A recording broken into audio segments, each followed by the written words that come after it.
새벽 예배 오신 여러분 주님 이름으로 축복하고 환영합니다. 우리 찬송가 484장 찬송하겠습니다. 484장 내 맘의 주여 소망되소서.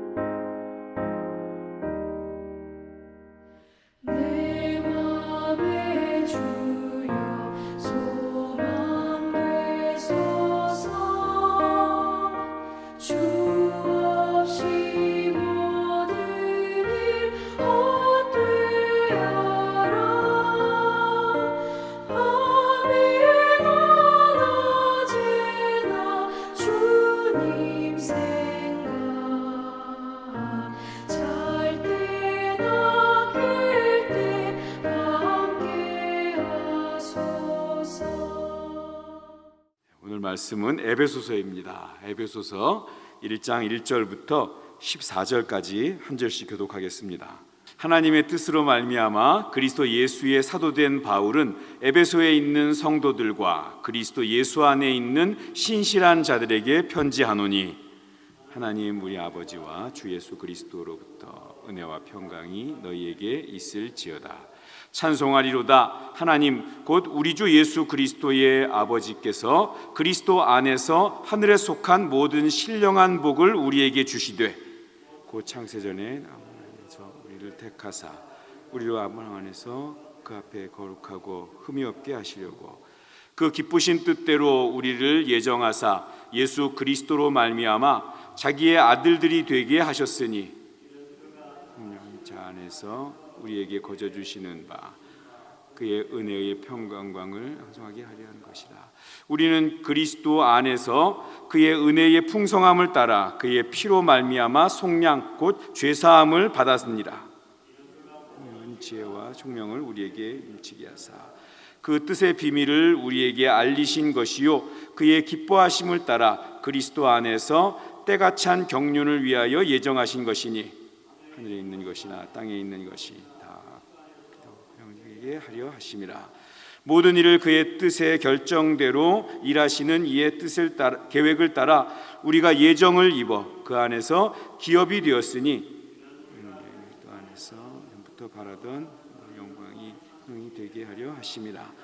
그 안에서 너희도 진리의 말씀 곧 너희의 구원의 복음을 듣고 그 안에서 또한 믿어 약속의 성령으로 인치심을 받았으니 이는 우리 기업의 보증이 되사 그 얻으신 것을 속량하시고 그의 영광을 찬송하게 하려 하심이라. 아멘. 오늘은 은혜와 평강이 있기를 빕니다 라는 제목으로 같이 말씀을 나누겠습니다. 자, 우리가 우리 갈라디아서를 마치고 오늘부터 묵상하는 이 에베소서는 빌립보, 골로새, 또 빌레몬서와 함께 바울이 로마에 수감되어 있을 때 썼던 우리 옥중서신이라고 불리는 책들의 일부입니다. 당시 에베소는 우리 어제까지 했던 갈라디아는 우리 한국으로 치면 영남, 호남 이러는 것처럼 어느 도시가 아니고 그 터키의 소아시아 쪽에 있는 큰 이게 전체 지역 이름입니다. 에베소는 이 터키에 있는 튀르키예에 있는 도시의 이름입니다. 에베소는 당시에 로마 제국 안에서 아시아 쪽 이쪽에 수도라고 이야기할 정도로 굉장히 커다란 항구 도시입니다. 상업적으로 또 교통으로 여러 가지로 그 소아시아의 중심 역할을 했던 도시였고요. 또 굉장히 우상이 가득한 곳이었습니다. 고대 세계 7대 불가사의 중에 하나라고 이야기하는 어마어마한 크기의 이 건물 크기만 지금 축구장 현재 그 국제구역 축구장보다 더 커다란 그러한 그 아데미 신전이 있었던 곳이고요. 이 바울이 에베소 전도를 한 것이 기록이 되어 있는 이 사도행전 19장을 보면 당시에 이 에베소에는 그 아데미 신전을 비롯해서 그 온갖 우상들이 가득했던, 그래서 미신과 점치는 사람들, 그리고 심지어 우리 데메드리오라고 이 우상과 신전 모양을 만들어서 파는 것을 업으로 사는 사람들이 막 시위도 할 정도로, 이 바울의 전도하는 걸 가지고 막 시위까지 할 정도의 약간 우상 숭배자들이 굉장히 많았던 그런 곳이었습니다. 근데 바울이 그 에베소에서 3차 전도 여행을 하면서 3년간 에베소에 머물면서 두란노 서원에서 복음을 전하면서 에베소 교회를 세우게 되고요. 굉장히 비중이 있고 이 신약 성경에서 중요한 교회입니다. 그래서 에베소 교회는 요한계시록에 나오는 소아시아 7개 교회에도 등장을 하고, 그 중에서 첫 번째로 나오는 교회였죠. 주님으로부터 너는 처음 사랑을 잊어버렸다라는 책망을 들은 교회이기도 합니다. 에베소서는 6장까지 있는 짧은 책이지만 성경 가운데 가장 깊고 풍성한 내용이 담겨 있다고 이야기하는, 우리 진리의 창고와 같다, 이렇게 신학자들이 이야기하는 책입니다.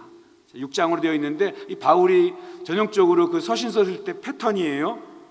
1장부터 3장 이 앞부분은 교리의 내용을 담고 있고, 4장에서 6장 이 뒷부분은 성도가 어떻게 살아야 되는가 교훈하는 내용이 담겨 있습니다. 자, 편지의 첫머리에 우리 바울이 자기가 먼저 사도다라는 것을 분명히 하면서 에베소 교인들에게 인사를 하고 있습니다. 이 바울이 사도인 이유는 예수님이 부활하신 예수님을 직접 봤기 때문에, 또 그 예수님으로부터 진리의 말씀을, 복음이 이것이다, 진리의 말씀을 들었기 때문에 바울을 우리가 사도라고, 12제자에 속하지 않아도 사도로 인정을 합니다. 자기가 나는 예수님을 직접 만난 사도다라고, 예수님에게 사명을 받았다라고 사도임을 강조한 다음에 에베소 교인들에게 멋있는 축복의 말씀을 하죠.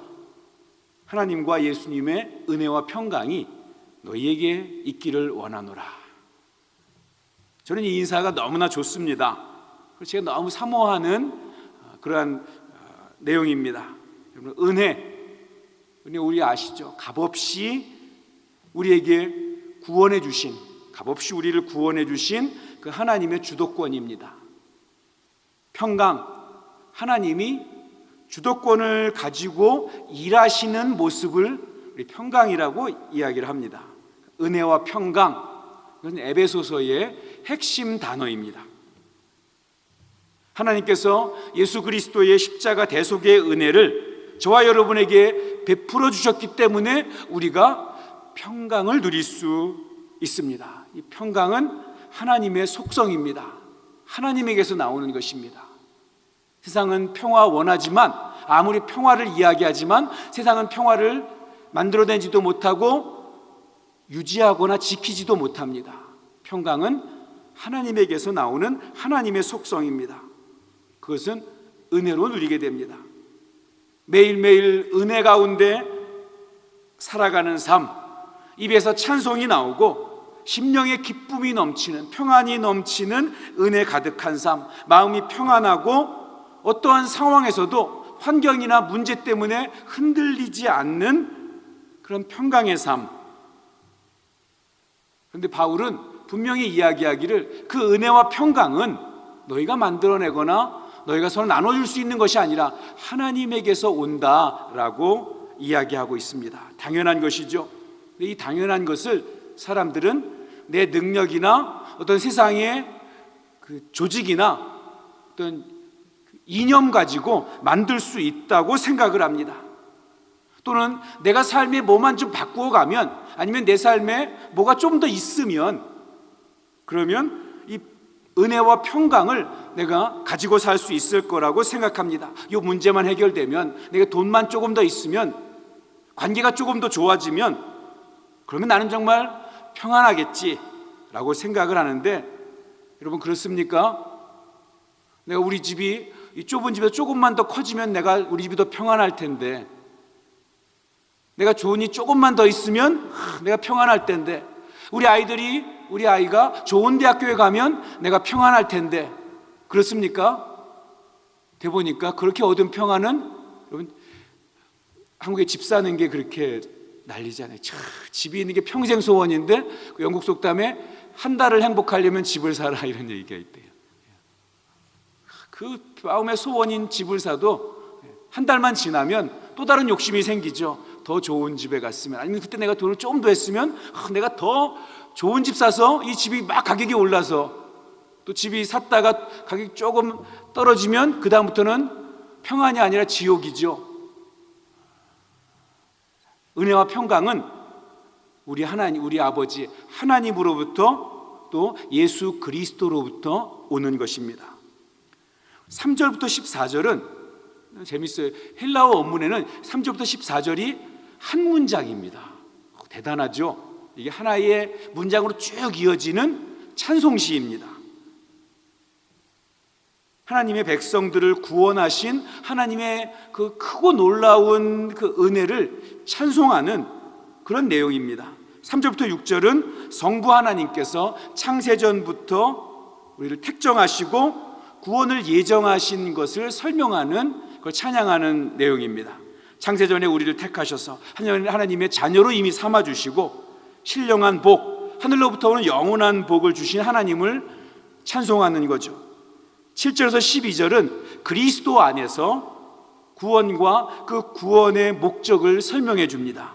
예수 그리스도께서 나의 죄를 용서하시려고 십자가에서 나를 대신해서 피 흘려 돌아가신 내용을, 그래서 나를 구원하시고 그 십자가의 속량하심을 믿는 모든 사람들을 하나님께서 하나 되게 하신 그 아름다운 역사를 찬송하는 내용이죠. 또 13절부터 14절은 누구 나올까요? 성부 하나님 나왔고 성자 예수님 나왔으니까 우리는 성령 하나님을 찬양하는, 우리의 구원과 영원한 하나님 나라의 상속자로 삼아주신, 또 그것을 늘 우리가 기억하고 누리며 살게 해주시는 성령의 보증하심, 인치심에 대한 내용을 찬송하는 내용입니다. 오늘 우리가 읽은 이 에베소서 1장 1절부터 14절까지 이 내용에 가장 많이 나오는 단어가 뭐냐면 그리스도 안에서입니다. 모두 6번 나옵니다. 그리스도 안에서. 이 그리스도 빼고 그 안에서, 그 안에서 이런 말까지 하면 11번이 나옵니다. 그리스도 안에서, 엔 크리스토, 엔 크리스토스. 이 말은 또 에베소 전체에서 바울이 35번을 사용을 합니다. 그리스도 안에서 우리가 하나님의 은혜를 입은 것도, 평강을 누리는 것도, 영원한 생명을 얻은 것도, 우리 죄가 사함을 받은 것도, 하나님의 백성이 된 것도 다 오로지 그리스도 안에서 이루어지는 일입니다. 그래서 우리가 교회 안에서든지 직장에서든지 학교에서든지 사회생활을 하는 어디에서든지 언제나 그리스도 안에서 믿고 그리스도 안에서 살아가야 합니다. 이 그리스도 안에서 살아가는 때에 노래할 수 없는 상황에서 찬송할 수 있습니다. 고난 속에 있는데도 하나님의 영광을 찬양하게 됩니다. 목숨이 경각에 달린 정말 순교의 자리인데도, 그런데 하나님의 선하심을 보게 됩니다. 이 모든 것이 어떻게 가능합니까? 우리가 그리스도 안에 있을 때, 그때에만 가능합니다.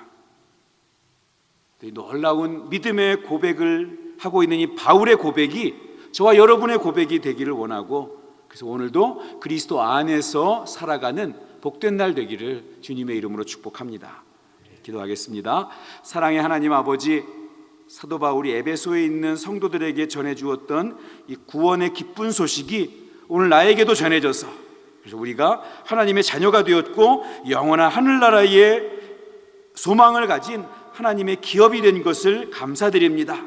성부 하나님의 예정에 따라 저희를 택정해 주시고 성자 예수님의 십자가 보혈로 죄를 속량하셔서 하나님의 자녀가 되게 하시고 성령의 보증으로 하나님의 신실하심을 누리며 살아가게 하시니 감사합니다. 우리가 세상에서 살지만 언제 어떤 상황에서도 오직 그리스도 안에서 살아가면서 하나님의 자녀로서 오늘도 하나님의 그 은혜와 평강을 누리며 살아가는 그런 은혜를 더하여 주시옵소서. 예수님의 이름으로 기도하옵나이다.